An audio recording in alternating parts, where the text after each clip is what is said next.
They said a hungry stranger could cost a man everything.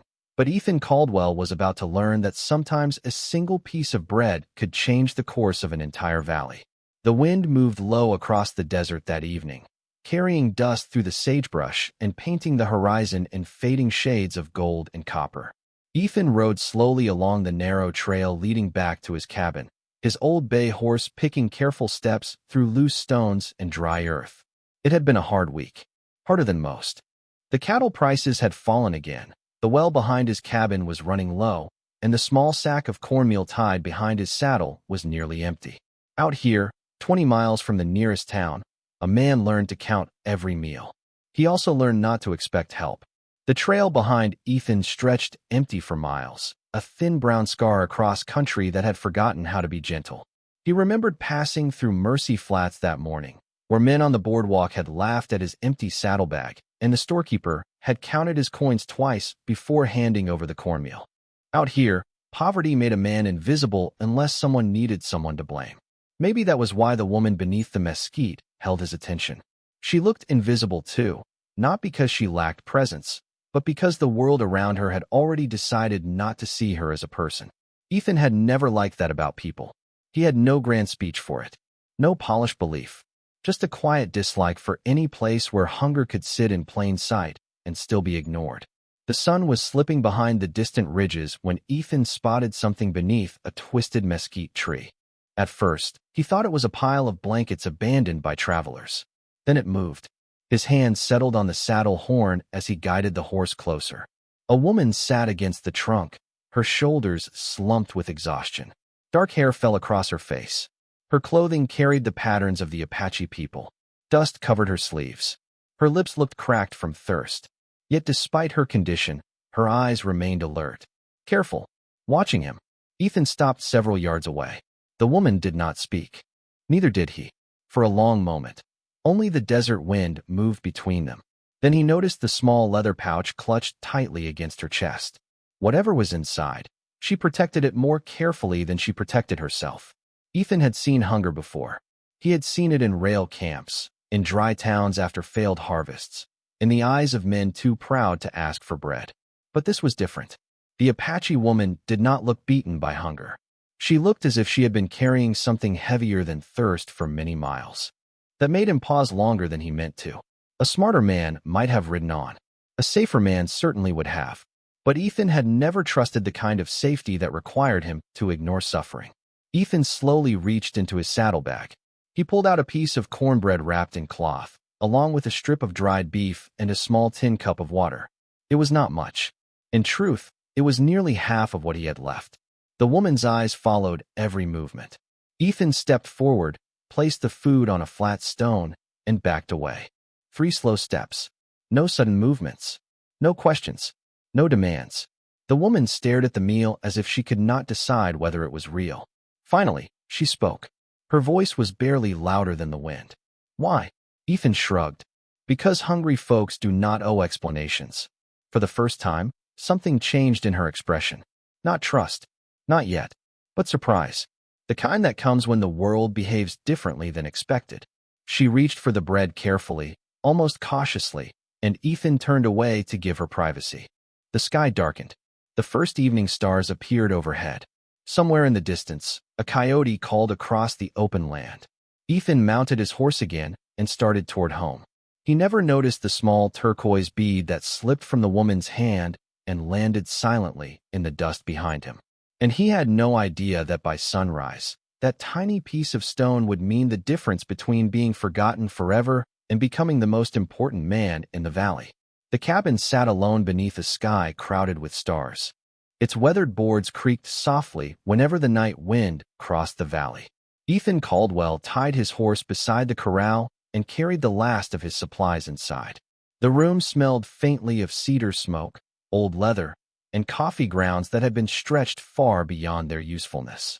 He lit a lantern and set it on the rough pine table near the window. Only then did he notice something unusual. Resting beside the door was a small turquoise bead tied with a strip of dark leather. Ethan frowned.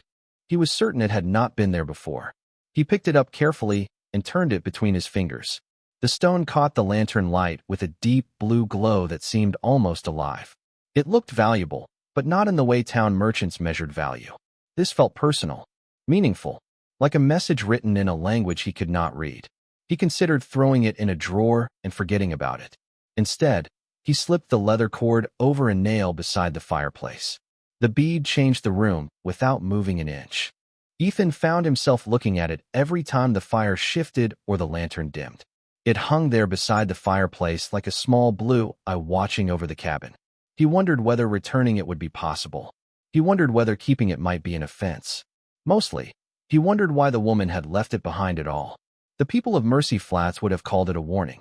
Some would have called it a curse because fear always needed a name. Ethan did not believe that. The stone felt too careful, too deliberate. He had spent enough years reading cattle trails and storm clouds to know when something was accidental and when something had been placed in his path for a reason. Outside, the desert settled into silence.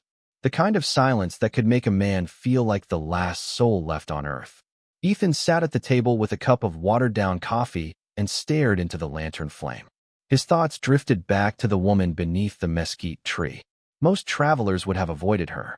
Most folks in Mercy Flats certainly would have. The town had grown suspicious of anything unfamiliar. Suspicious of strangers. Suspicious of Apache people. Suspicious of kindness itself.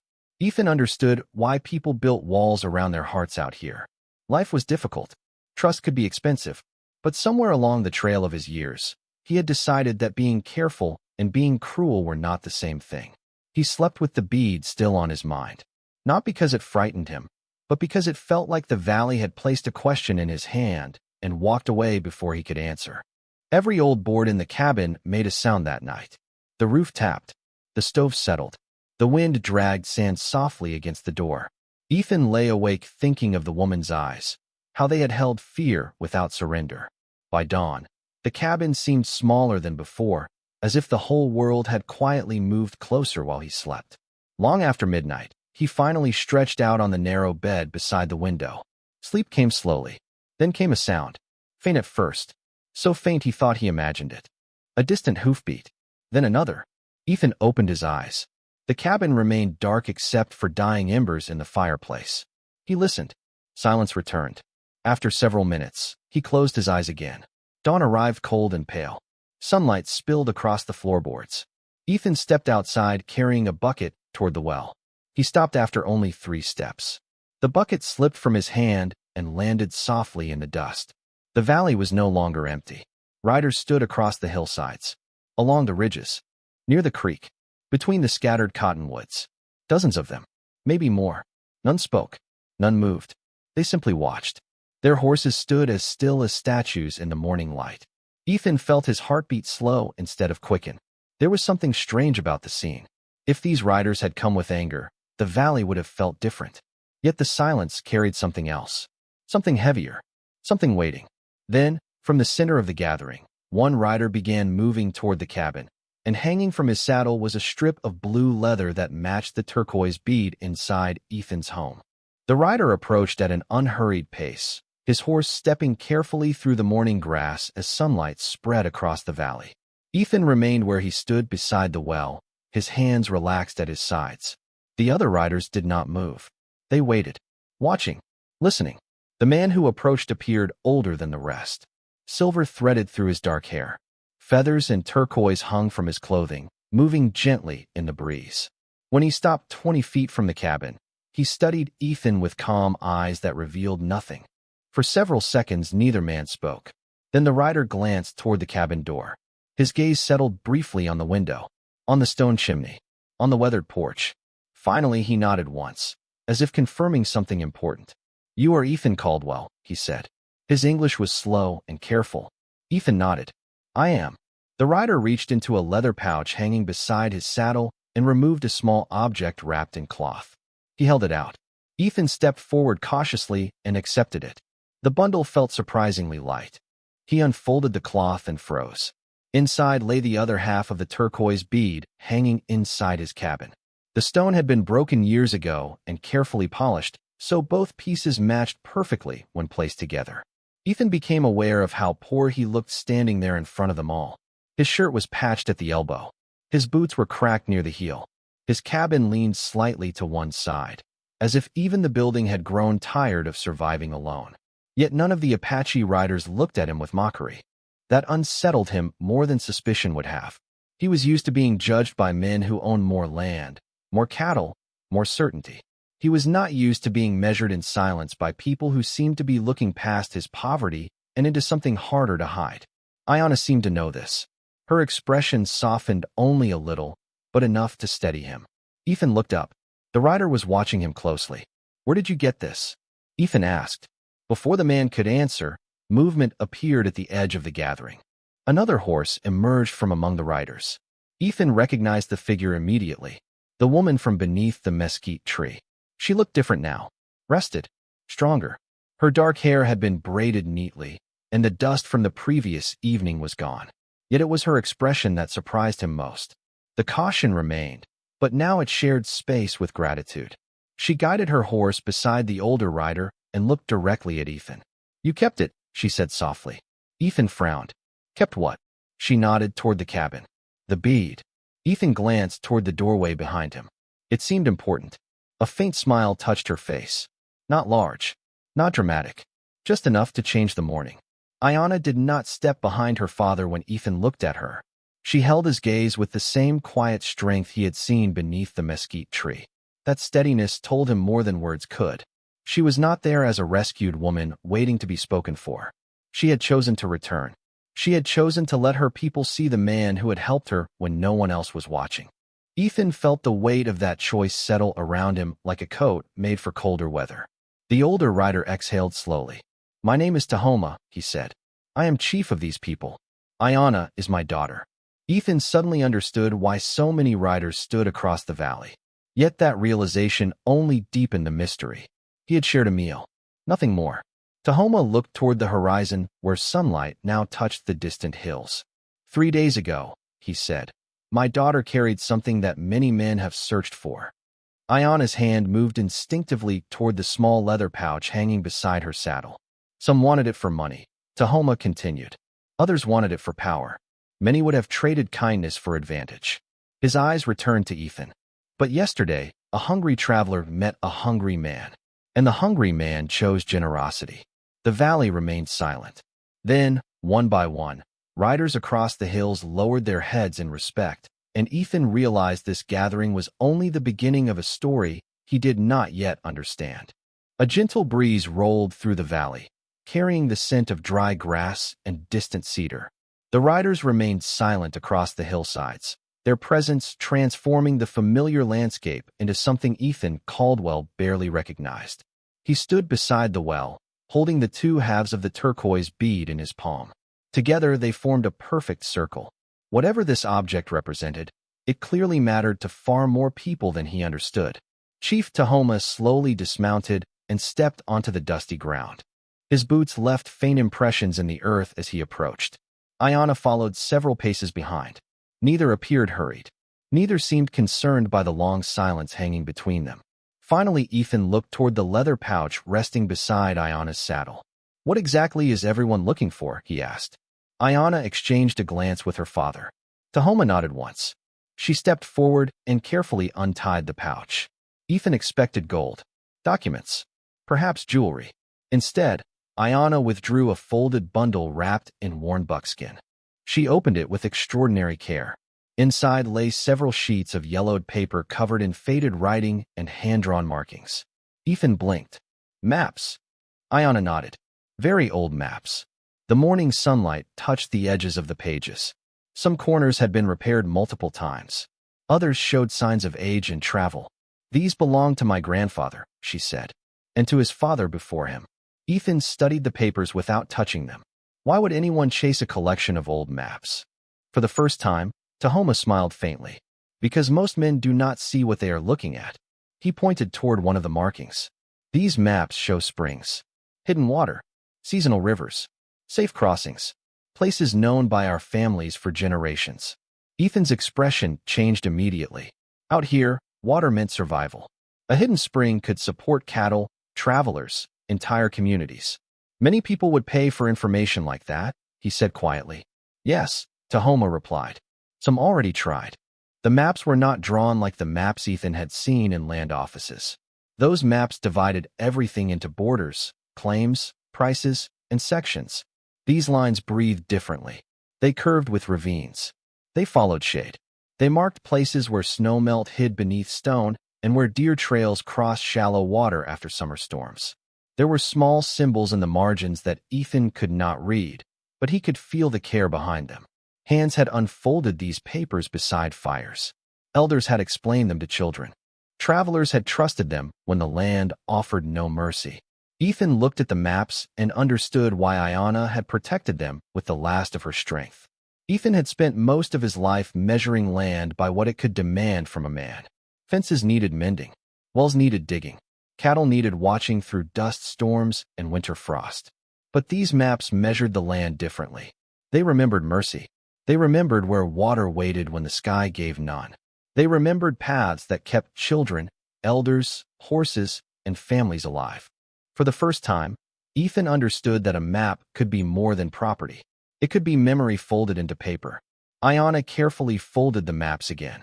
When my grandfather became ill last winter, he asked me to carry these to another family beyond the mountains. He wanted them protected. She looked toward the horizon. Most people saw only opportunity. You saw a tired traveler.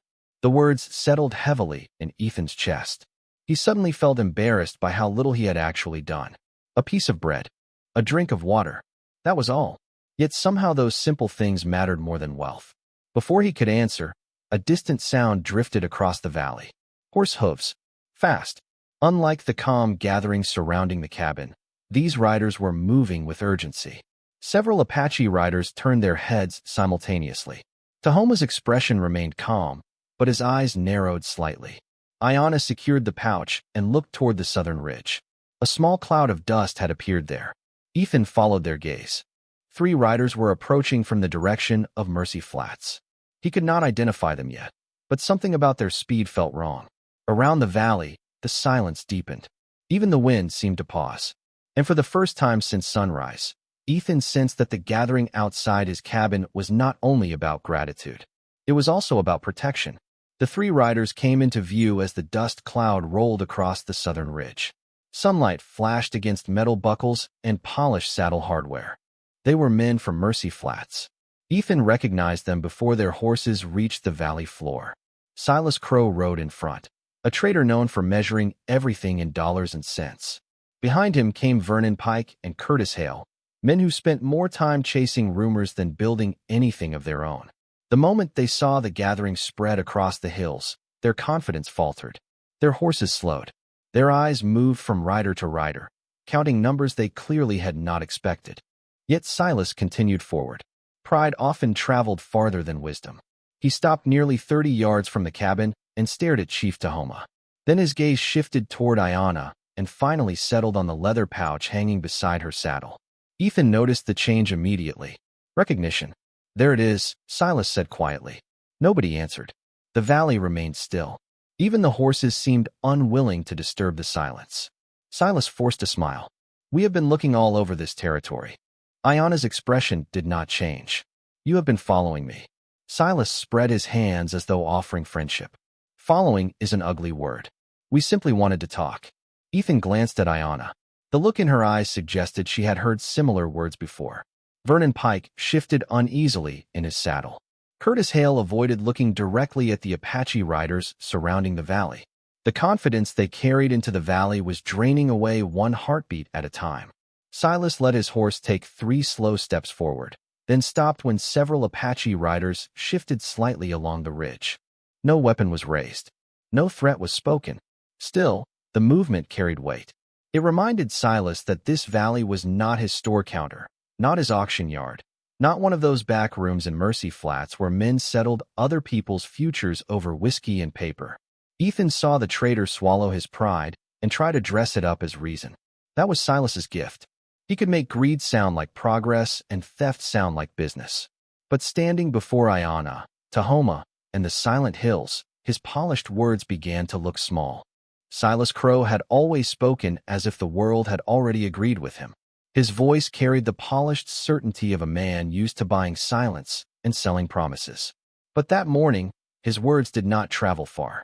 They seemed to fall into the dust between him and the people watching from the hills. Ethan noticed how Ayanna stood taller each time Silas tried to make the maps sound like merchandise. She did not raise her voice. She did not need to. The valley itself seemed to stand with her. Silas tried again. Those maps belong in responsible hands. Chief Tahoma finally spoke. His voice remained calm. And whose hands are those? The question floated through the morning air. Silas hesitated for a fraction of a second, long enough for everyone to notice. People who know how to use them. Tahoma nodded slowly. You mean people who can sell them? A few riders on the distant hills exchanged knowing glances. Silas's smile faded. Ethan remained silent, watching the conversation unfold. He had spent enough years around cattle auctions to recognize greed when it entered a room. It usually arrived wearing politeness. Ayanna carefully rested one hand on the pouch. My grandfather protected these maps his entire life, she said. They are not merchandise. The wind stirred her dark hair. The words carried farther than she intended.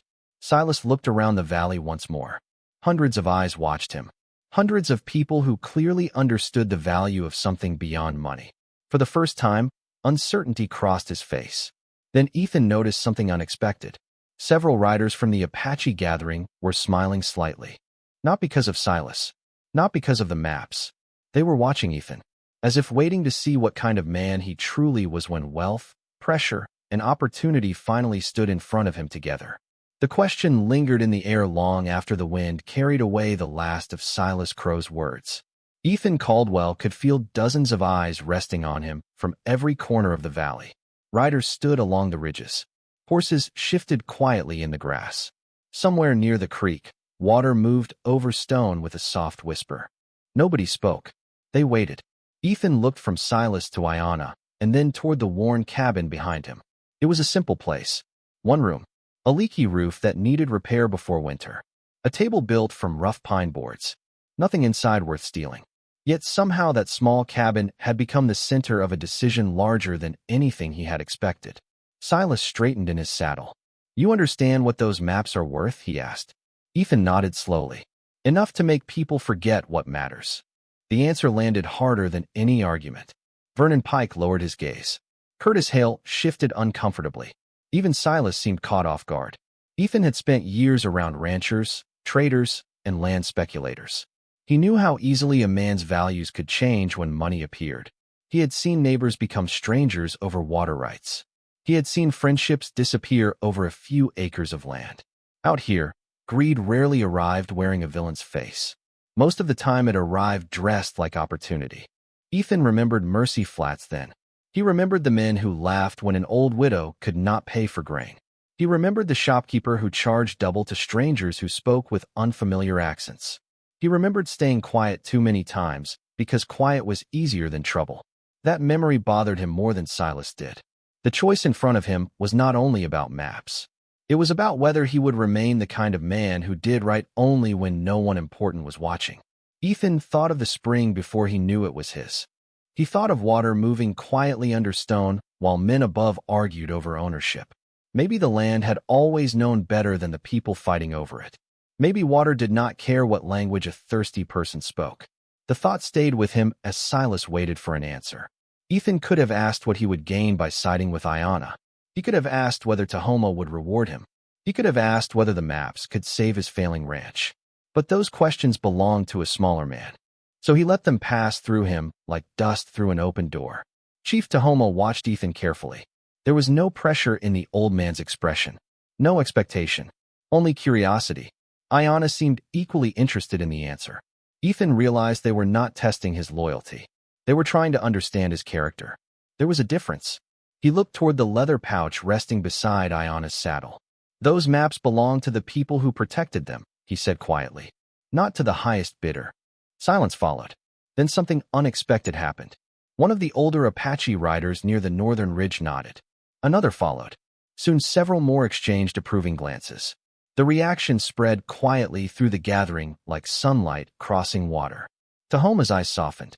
Ayanna smiled, and this time there was no caution hiding behind it.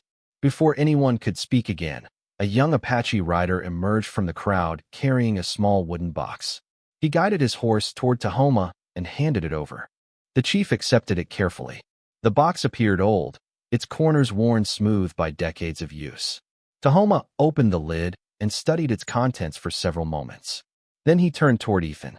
"My grandfather taught me something," he said. "A gift reveals the heart of the person receiving it." Ethan frowned slightly. Tahoma stepped forward and extended the wooden box. "Today we will learn something about yours." Inside the box rested a folded document, several silver coins, and a small deed bearing an official territorial seal. Ethan stared at it in confusion. He had never seen the document before, yet his name was written clearly across the top. The valley seemed to hold its breath as Ethan Caldwell stared into the wooden box. Sunlight reflected softly from the silver coins, but it was the document beneath them that captured his attention. He carefully lifted the folded paper and opened it. The territorial seal rested at the bottom beside several signatures. Ethan read the first lines once, then again. His brow furrowed. "This cannot be right," he said quietly. Chief Tahoma remained calm. "Read it aloud." Ethan swallowed and looked back at the page. The document described ownership rights to a spring hidden less than 5 miles north of his property. Not a small watering hole, not a seasonal stream, a year-round spring. The kind of water source ranchers spent entire lifetimes searching for. Ethan lowered the paper slowly. "My name is on this." "Yes," Tahoma replied. "Because it belongs to you." Confusion spread across Ethan's face.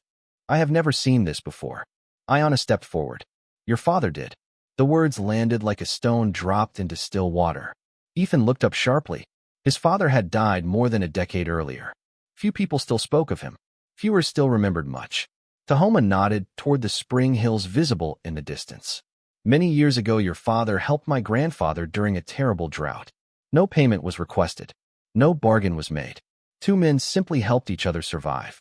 Ethan listened without speaking. "My grandfather later secured rights to that spring through an agreement recognized by the territory," Tahoma continued. "He intended to transfer those rights to your father, but both men passed away before the papers reached the proper hands." Ayanna glanced toward the document. "The maps helped us locate the records." The name written on the paper seemed to belong to another life. Ethan ran his thumb near the ink, but did not touch it, afraid somehow that the proof might fade. His father had been a quiet man, the kind who fixed a fence before mentioning it was broken. As a boy, Ethan had mistaken silence for distance. Now, standing among people his father had once helped, he wondered how many acts of goodness had lived beyond the grave without ever asking to be remembered. Ethan stared at the signatures again. Suddenly, the old stories returned.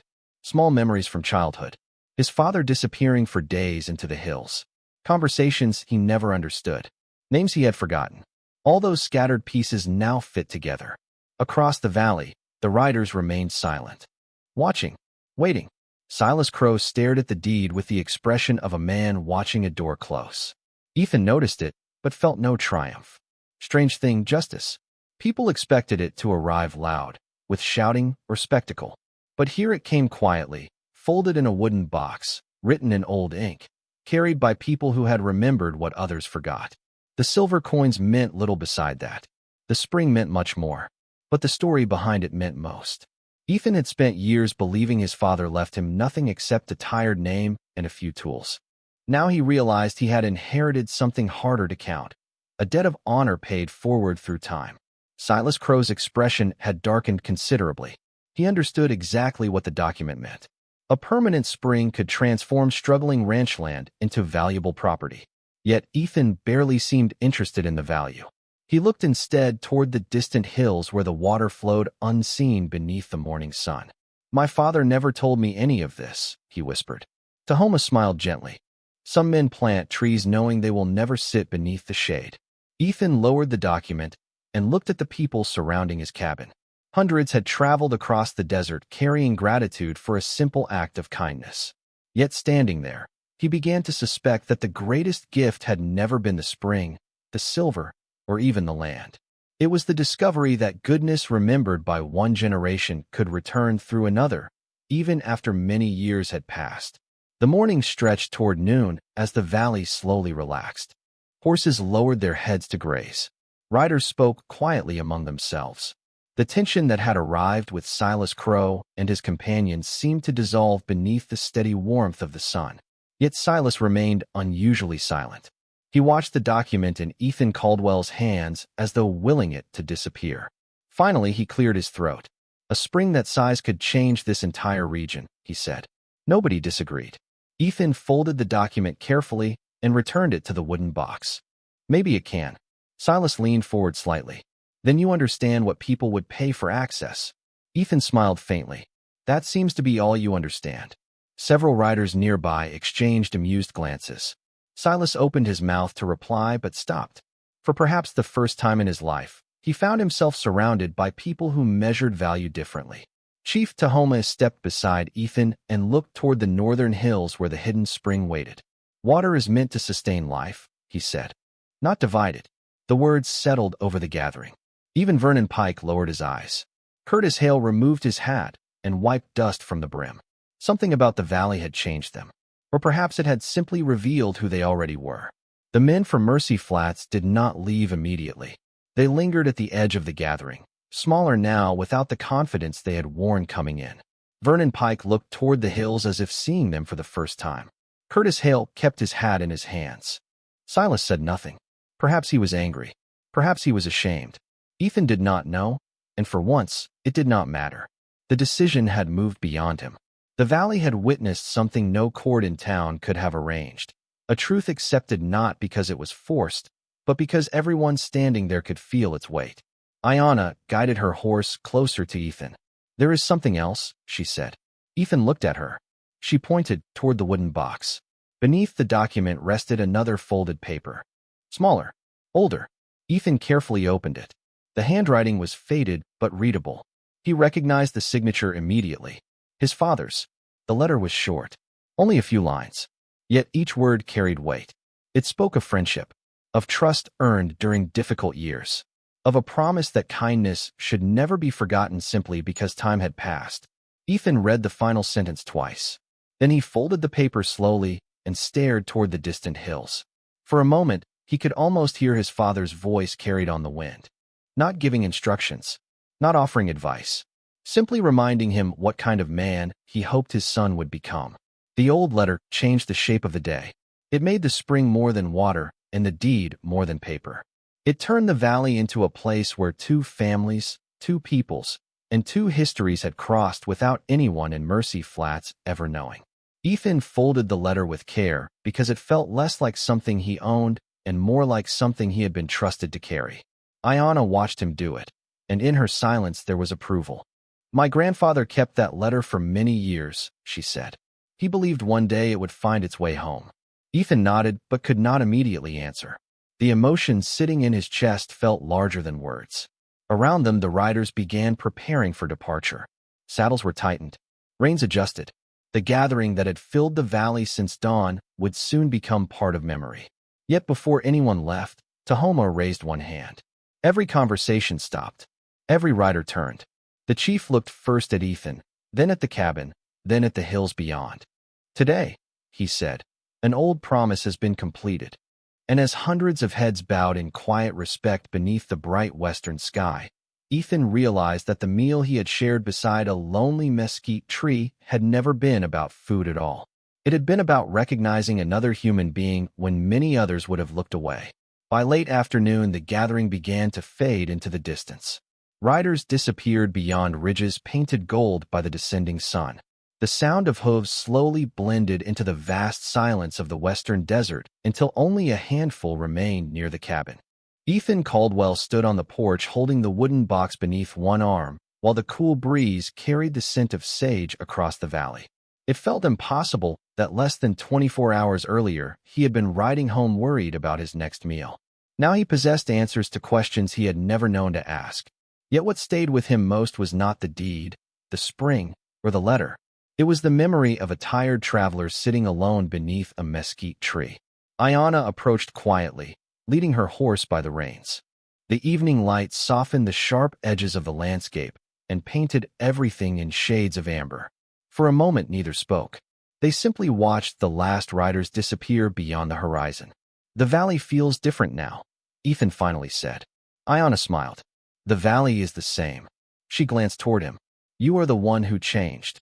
Ethan considered the words. Perhaps she was right. Sometimes a man's world did not become larger because he gained something. Sometimes it became larger because he understood something. Near the corral, Chief Tahoma prepared to leave. Before mounting his horse, he walked toward Ethan one final time. The older man placed a weathered hand on the porch railing and looked across the land stretching north toward the hidden spring. Your father was respected because he never asked who deserved kindness before offering it, he said. Yesterday you made the same choice. Ethan lowered his eyes briefly. It was only food. Tahoma shook his head gently. No, food was merely the form it took. The old chief mounted his horse. As he gathered the reins, he looked back once more. Many people spend their lives searching for treasure and never find it. Yesterday treasure found you because you were looking at a person instead. Then he rode away. The sun touched the horizon. Shadows stretched across the valley floor. Ayanna followed her father but paused several yards away. She reached into her pocket and tossed something lightly toward the porch. Ethan caught it. The turquoise bead. The complete stone. No longer broken. Keep it, she said. So you remember. Then she smiled and rode into the fading light. Long after the last rider vanished, Ethan stayed outside. The sky deepened from gold to purple, then to a blue so dark it seemed endless. He could still see the faint tracks left by hundreds of horses in the dust. Tomorrow the wind would soften them. By next week they might be gone. But Ethan knew some marks were not meant for the ground. Some were left inside a man, where weather could not reach them. The cabin was still small. The roof still needed repairs. Winter would still come. Yet the world felt different somehow. That winter, when the first cold winds came down from the northern ridges, Ethan repaired the roof before the rain arrived. He rode to the hidden spring often, not to measure it or fence it off, but to learn the land around it. Sometimes he found fresh tracks near the water and knew Apache riders had passed through without needing permission. He liked that. The spring did not feel smaller because it was shared. It felt more alive. Mercy Flats heard rumors, of course. Men always talked when money slipped out of reach. But Ethan said little. He had learned that some stories lose their shape when told too loudly. He hung the turquoise bead beside the fireplace where the lantern light could touch it each night. Outside, the wind whispered through the grass. Inside, the cabin felt a little less lonely. He closed the cabin door gently, and for the first time in years, the silence did not feel empty. And somewhere beyond the hills, an old promise had finally come.